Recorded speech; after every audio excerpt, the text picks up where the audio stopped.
I'm Tony Lockwood, founder of Thompson Wright Partners, and I'm delighted to welcome you to the latest episode of Inside Track, where I discuss business transformation journeys with leading figures in industry. Today, I'm joined by Dai Jones, someone with significant business change and transformation experience gained across multiple sectors. His no-nonsense approach and style makes for a great conversation. I hope you agree. Let me introduce you to Dai now. Hi, Dai. Thanks for joining us today. A pleasure.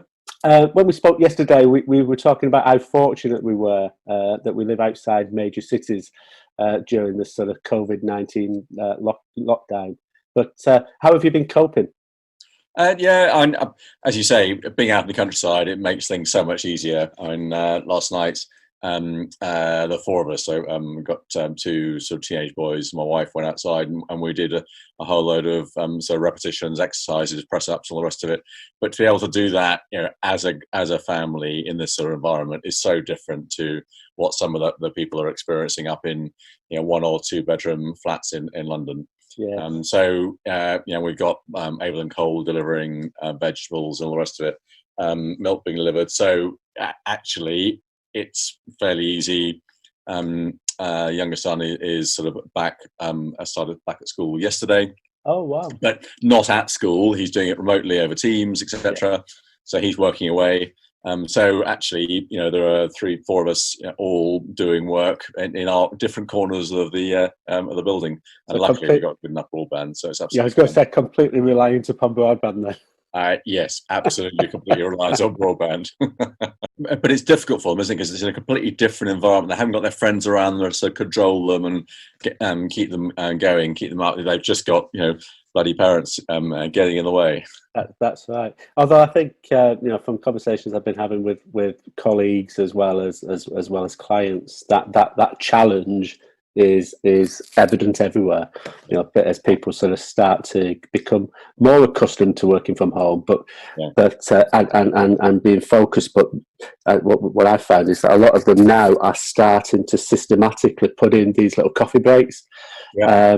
And naturally sort of try to recreate the coffee drinks machine sort of chats. Yeah. At set times, which is important. It is, absolutely. It is important. Okay, so you describe yourself as a commercially savvy transformation director. As you sort of provide a little bit of background on yourself and what you've been up to, can you just explain a little bit more about what you mean? Yes, so I've got a background across a range of. Actually, I've probably had 3 different careers, as well as working across almost every function that exists. So when I go into a new company, a new transformation area, I bring with me my experience of working in sales, in marketing, in product management, in operations, in development, in finance, in HR. I've got that background, and therefore I can come in and provide empathy and understanding of the situation of the teams I'm working with. And I think that gives me an ability to look at things from that specific customer's point of view. The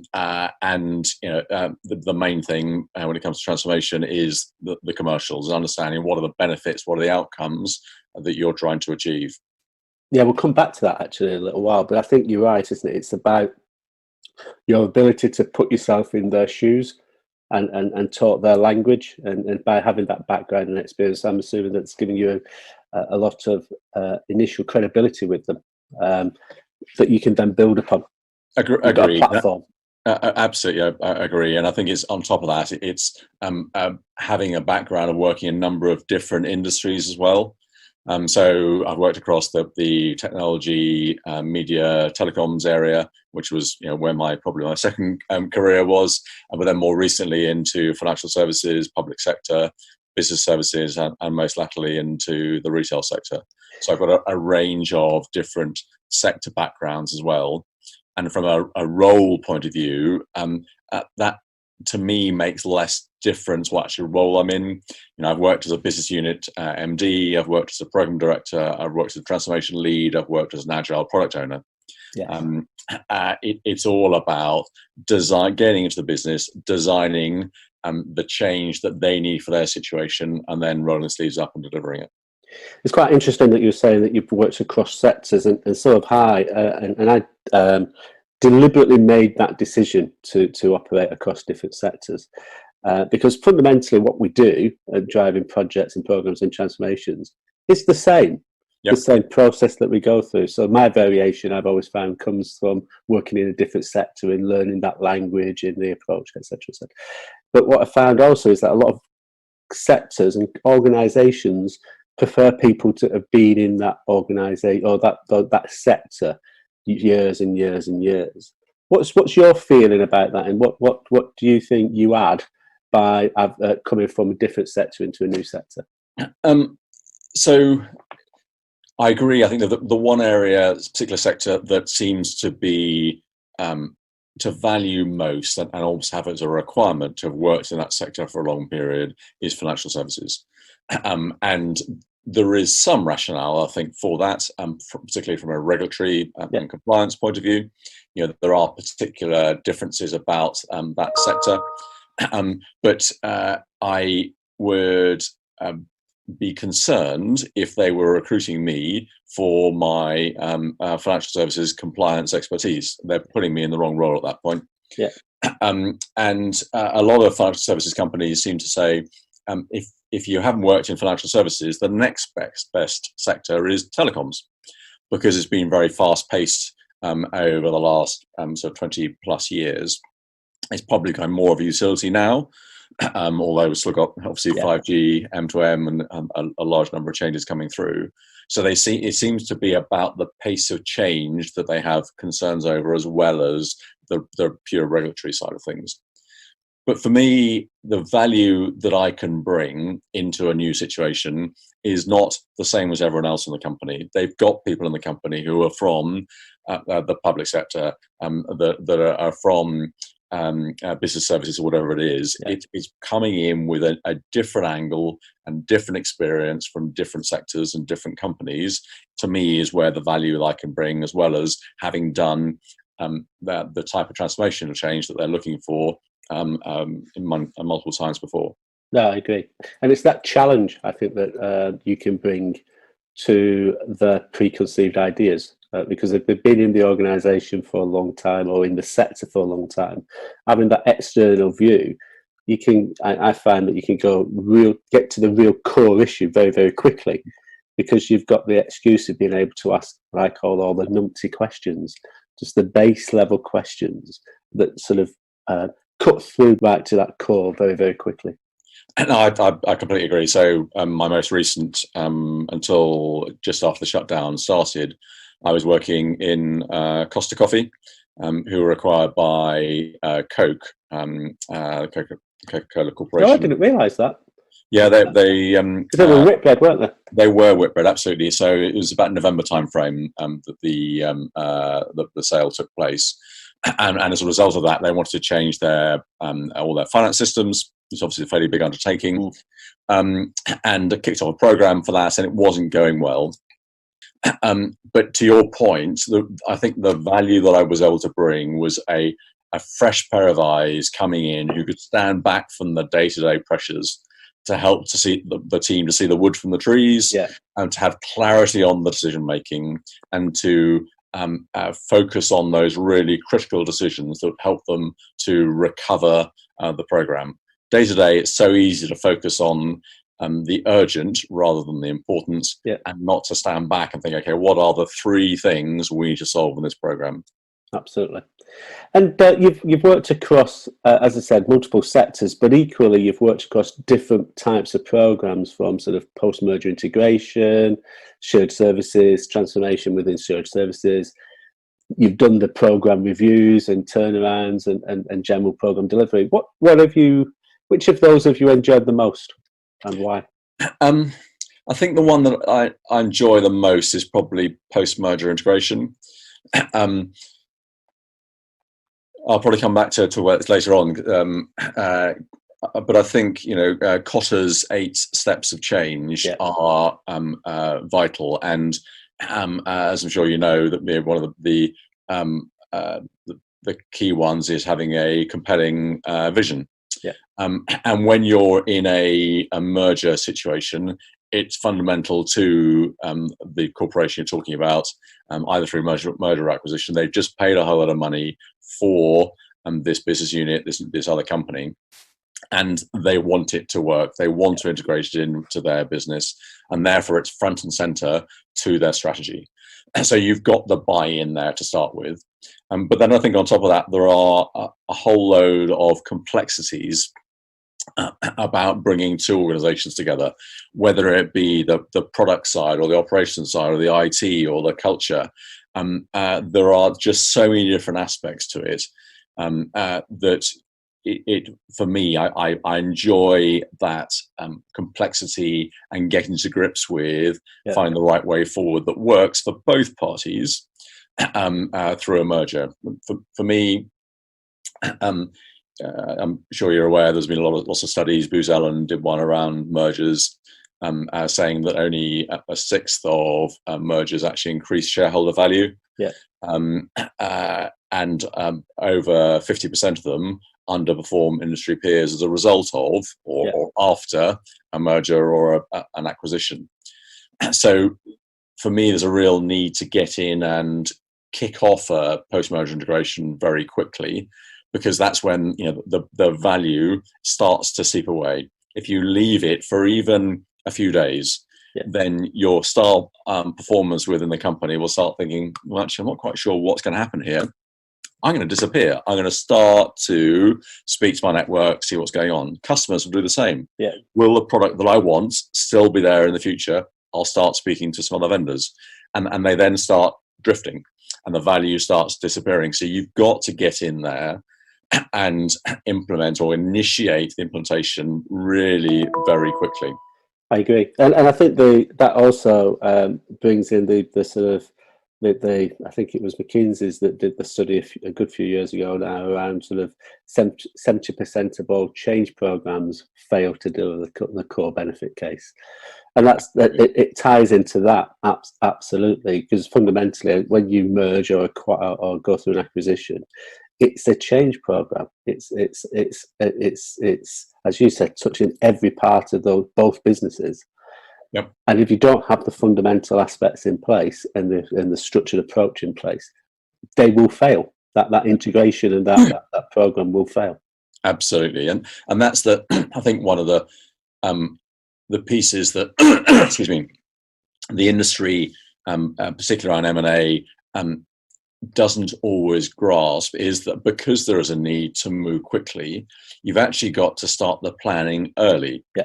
In parallel really with doing the due diligence. So by the time you get to announcing the deal, you've thought through done all the planning necessary to think through what's going to happen in terms of what's the intent, what's the deal value, what's the structure of what the new company is going to look like, what are the priorities in post-merger integration, and what are your objectives, what's your approach, what's your plan, what are you going to do about the target operating model, what products are you going to keep, what are the risks associated with it. What budgets are you going to have to help deliver it? Who are the leaders going to be of the different parts? If you hadn't a chance to think all that through in advance, then you're not going to get that quick start. You just end up having that. You just end up having discussions, don't you? And everyone's nice to each other because they're new people want to build relationships up. But by being nice doesn't necessarily generate decisions. Agree. So you want to be able to at the start tap the right people on the shoulders and say, right, in the future we want you to run this part of the business. Yeah. And therefore they've got a vested interest in driving it forward. There's clarity, everyone knows where they stand. You're getting hold of the key parts where you can see the value, which was in the business case you put together to start with, and you're then delivering and driving that value through to maintain it and to get as much out of it as possible. There's you've got to remember that there's, as you sort of mentioned, there's a lot of complexity in here, and the value comes from three things. There's the core businesses, the two core businesses that you're talking about, and you've got to make sure that they are able to maintain the focus on continuing to get the profits that have been there in the past. there's a real danger they take the eye off the ball, they get focused on the merger, all huddle around the water cooler and start having discussions about what's going to happen with your job, what's going to happen with my job, and they take the eye off the day-to-day ball. The second thing is that their combinational value from bringing the two together, whether it be through customer base or product set, etc. And the third is then selected transformational areas where you there's real value in bringing the two organizations together. And you've got to keep an eye on all three of those. Yeah. Otherwise, again, the value isn't going to be what you had in the business case. Absolutely. I think you've got to really sort of cut to the chase as well. I remember got involved in one a few years back now, two support services organisations. And I can vividly remember being in one of the initial meetings where the two procurement teams and leaders were in a room. And unfortunately, the decision hadn't been taken on which of these two guys was going to be the CPO. Yeah. In the event neither of them got them, we brought a new one in. But I was sat observing these two people going at each other, and just every now and again just saying, we just got to cut to the chase. We need to get data. We need to understand where there's overlaps and where there's divergence really, really quickly. Because at that stage, coming back to what you were saying, we can start to engage with our supply chain partners, and they were partners, because they're going to start feeling unsure about the future. They're going to start looking at, well, if I'm suddenly going to lose 10% of my business, I need to go and find another client to fill that gap. And but there's a significant cultural differences, absolutely, but fundamentally these are two beasts that were going after each other. Which, and if you haven't provided that clarity, it's totally understandable or human that they will do that. Yeah. Not the right thing for the business, but so how do you provide that clarity, take that issue off the table so that they can all focus on helping the business to deliver? The point you make, though, about the culture, I think it is the other piece of post-merger integration, that it is bringing two organizations together is really when you see the difference in culture between different businesses. Yes. And it can be very tricky to move to a new culture. When I was at Cable and Wireless, they were trying to completely change the culture there, and they put a huge amount of effort into it, change champions, sponsorship from the board, quite a lot of budget. And after about 3 years, they turned around and said, actually, we don't think we've succeeded. Mm. And for me, the reason for that was that they were trying to wholesale change the culture of both what had been Energis and what had been Cable and Wireless. They brought the two together.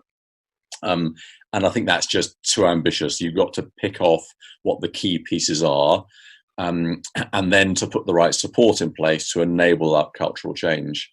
I don't know if you've seen, there was a study done by the Johns Hopkins Hospital, by Johns Hopkins University, where people who'd had heart bypass surgery, they were asked them to make major modifications to their diets and their lifestyles afterwards. You would have thought in that situation you would have a fairly big rationale to follow it through. But only 10% of them actually followed through on those changes. Wow. So even in the face of overwhelming evidence, we are, as humans, not good at changing our behaviours. What they then did was they put in some structured transformation program to help them, the individuals who've been through the operations, to support them in making those changes. And it then went from 90% that weren't doing it to 28% that weren't doing it. Right. So you can do it. Change is hard. You need to choose your battles. But if you put the right support mechanisms in place, you can actually get there. Yeah, it's taking the people on the journey, isn't it, with you? Absolutely. Yeah. Being very open with them. And for me, it's one of the things I try and do going into a different business is be as open as possible with the individuals. But part of it is, first of all, adapting, taking my toolkit, with me, but not saying, okay, here is the methodology. It's understanding the situation and then say, okay, for this problem, I need a spanner, I need whatever it may be. Yeah. You get the right things out for that situation. You've then got to be to work with the business to come up with the right solution and not do it to the business. Yeah. I think there are a number of consultancies out there that will come in and just do it to the business, almost irrespective of the situation. And then it's the piece you were talking about, being as open as possible with the business and particularly with the employees. If you're open with the employees, even when you're in a cost-cutting situation, of the fact that this is what the business needs to do to survive, and therefore there will be need for some cost-cutting. Yeah. And this is the sort of the range. This is how we're going to keep you informed. If you've got ideas yourselves on how we could cut costs, that obviously ideally doesn't involve individuals, then let's do it. Yeah. When we were at I was at in the Ministry of Defence in their shared service centre, we had a target to take a lot of cost out. We were making the recruitment process much more efficient, putting in some robotics to help with it. And as a result, there were some people who were no longer needed in the team. Yeah. So they were likely to be redeployed if possible, or would then be made redundant. But because the process was more efficient, because customers could see that, actually we were getting more business coming in from across the Ministry of Defence. Yeah. So actually these people who thought they were about to lose their jobs actually then worked back in their old areas with the increased volumes. Yeah. All of them were working in a much more productive and satisfying way for themselves. So the business did well out of it. So they did well out of it. It was a win-win. Yeah, great. I remember I got involved in my background's banking, and I used to work for Royal Bank Scotland, and I left, but then went back in and helped on the integration with NatWest, and their mantra then was, even though NatWest were 3-4 times bigger than Royal Bank, the focus was, well, we took you over. So you come onto our technology platform, and you come and do the things that we do, because until we get sort of consistency across the organisation, we can't grow.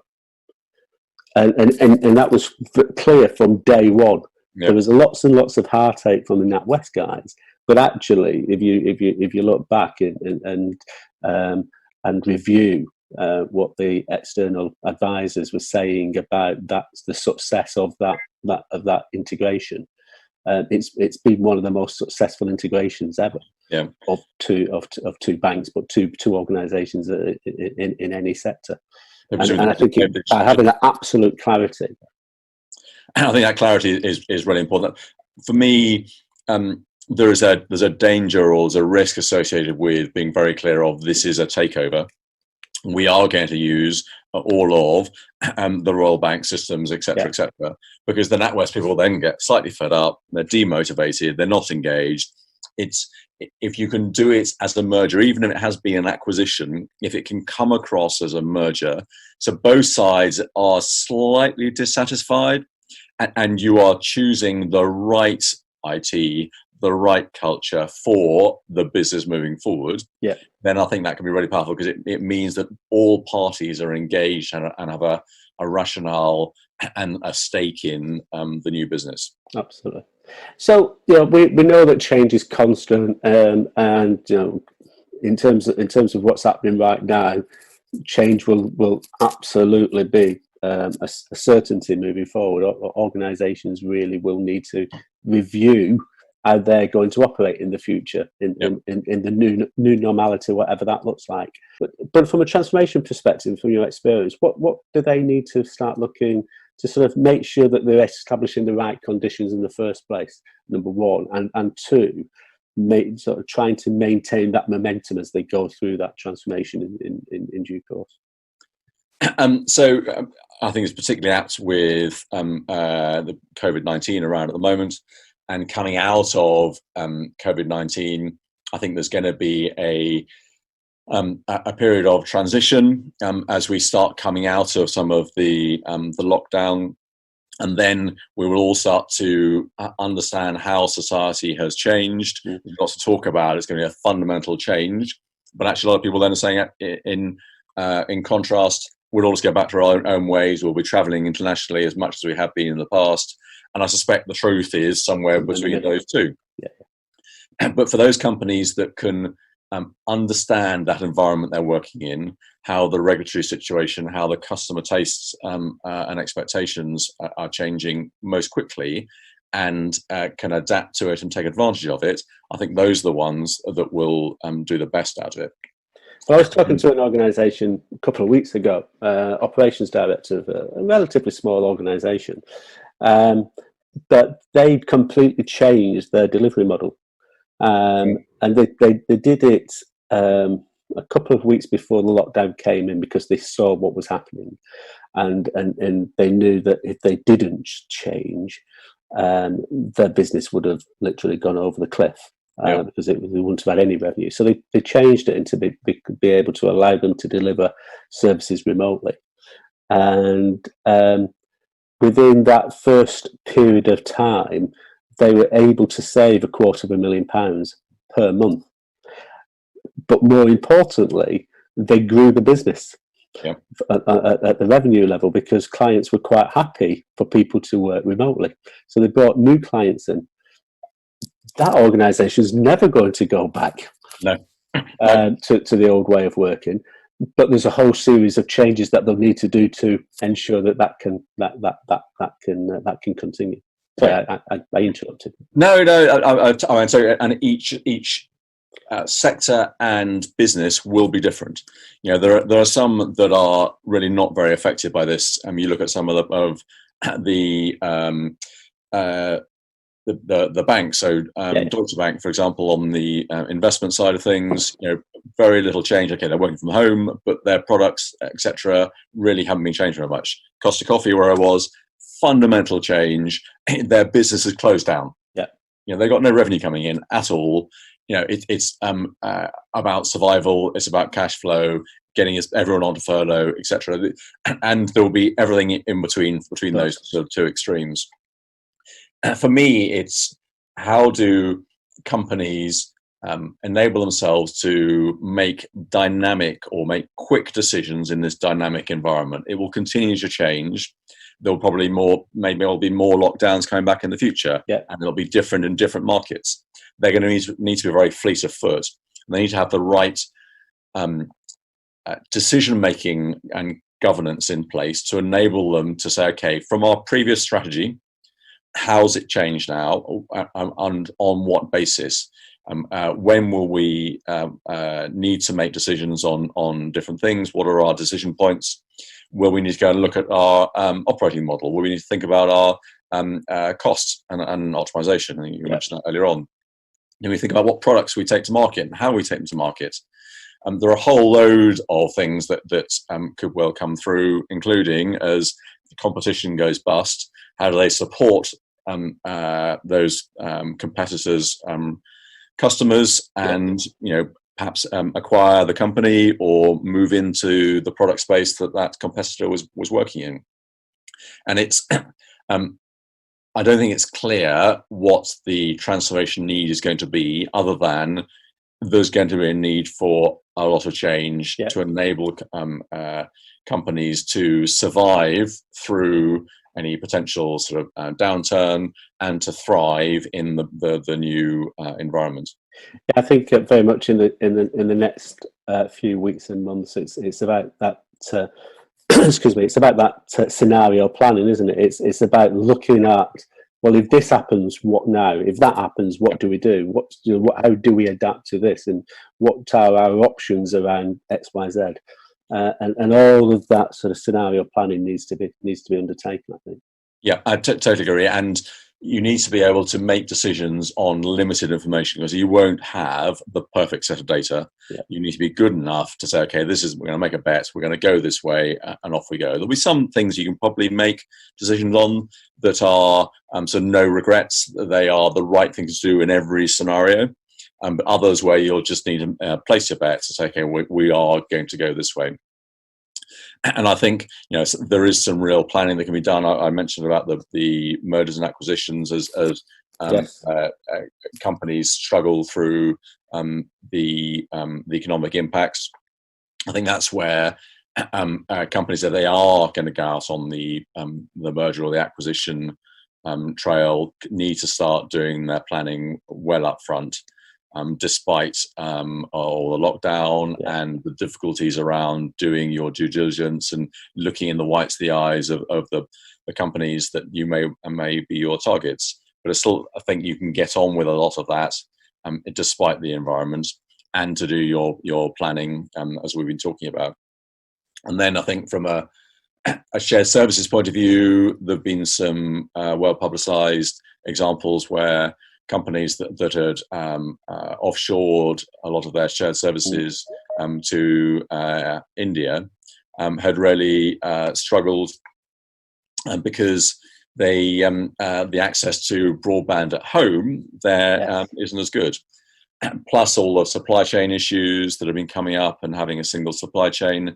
Does that mean that actually the right thing to do is to reshore or to think about your business continuity plan and have a split shared service centre between India or wherever it is abroad and something that's closer to home, so you're able to deal with something like this in the future. Absolutely, totally agree. And you've worked across public sector and private sector a lot throughout your career. Is there any, from your experience, any significant difference in the approach that people take, or their response to transformation? And number one, and second part of the question is, if there are any differences, has one been able to help inform your approach to the other, and vice versa? So I think the biggest difference I've come across is whether people are used to ongoing change.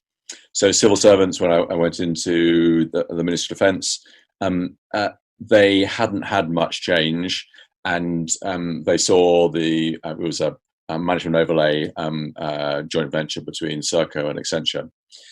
They saw Serco and Accenture coming in and were slightly concerned about what was going to happen. Oh, you're going to deliver all this change, and we're not good with change around here.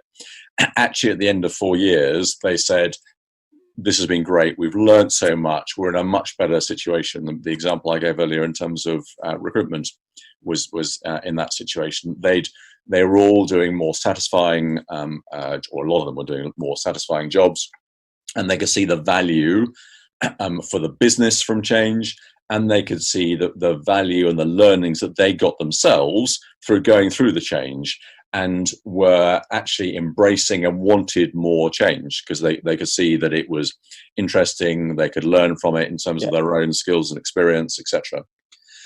I think that's less obvious in the private sector, but there are still situations where companies have been in a one setup, or an individual's been running a team for a while, and a lot of the setup and the decisions being made are their decisions, and they get used to the status quo. So I think that understanding people's concern about change and the need to be very specific about what's in it for them, what's in it for each of the different constituent parts, whether it's the board or the customers or suppliers or the employees. And if you can then think about it through that lens, you can then start to put together a different sets of actions that work for each of those constituent parts. So you can then say, okay, this is why this change makes sense for you. And I think you can then get people much more bought into change than if you hadn't done that. There was some work being done. I think that if people are fearful of or frustrated by change, then the benefits from the program likely go down by 20% or more. If they're passionate about the change and are driving that change forward, then the benefits will increase by 50% or more. So it's how do you get them bought in? How do you get them on side helping to deliver the change, rather than being resistant and fearful of it? Absolutely. And I think, in my experience, a lot of that uncertainty comes through lack of clarity. So that fearfulness comes because they've not been with organisations haven't been open with them, and explaining that actually, yes, the impact could be this or it could be that, but this is what we're doing to start to mitigate some of that risk. Because I think it's the uncertainty that causes the fear, or causes the upset. As soon as you can, they might not like the story, they might not like what you're telling them, but by being open and transparent and being clear about what the potential impact is for them, they can accept it a lot quicker, and then they can start to support the transformation. And I think that comes back to, I mentioned earlier, Kotter's 8 steps of change. Having the third one, having a compelling vision, is really valuable. If you haven't got that, it's so much more difficult to sell, to explain why you're making this change out to the business. I think you referred to a McKinsey study earlier on that 70% of change programs fail. I think within that study, the main reason, 36%, was having a lack of clear goals and milestones. And the next one after that was 20% having a lack of senior management commitment. So a lot of it is that top-down part of change, having the buy-in and having the clarity to start with, which should be within the people who are initiating a program's control. Absolutely, and it's getting, as you said, getting the hearts and minds of the wider team, and you don't get that by having that vision and that clarity. And then once you've got that add those up, and so 50-60% of the drive for the transformation is within those two things. The governance stuff and the communications and the KPIs, absolutely critical, but if you don't get those two things right, they're mental. I think that's what you see. Right, it's the head and the heart, but then you need to come onto the hands, which is the implementation piece. So how do you give them the tools to enable them to then deliver on what they brought into through the head and the heart? Great. So ask this question all the time. If there's one thing, one sort of takeaway that you can provide today for the people that are listening, what would that be? I think the one takeaway for me is the one we talked about a few minutes ago. What's in it for me? Thinking through all the people who are being affected by the transformation you're working on, and what is the impact on them? Why would it be that they would want to support the program to be successful? If you can think about it, be empathetic, think about it in their terms, and to amend the program where needed, and it can be fairly minor tweaks, so that it benefits all of them, then you will get all of those different constituent parts being forward-leaning, and you're much more likely to be successful. So it's the right thing for the individual as well as for the program. It's a win-win again. Well, I think that's a perfect place to end. So thank you very much for your time, Dai. That was really a pleasure. Thank you, Tony. The feedback from these podcasts have been really helpful to me in identifying potential areas of interest that we can cover on future editions. Please do share your thoughts. Bye for now.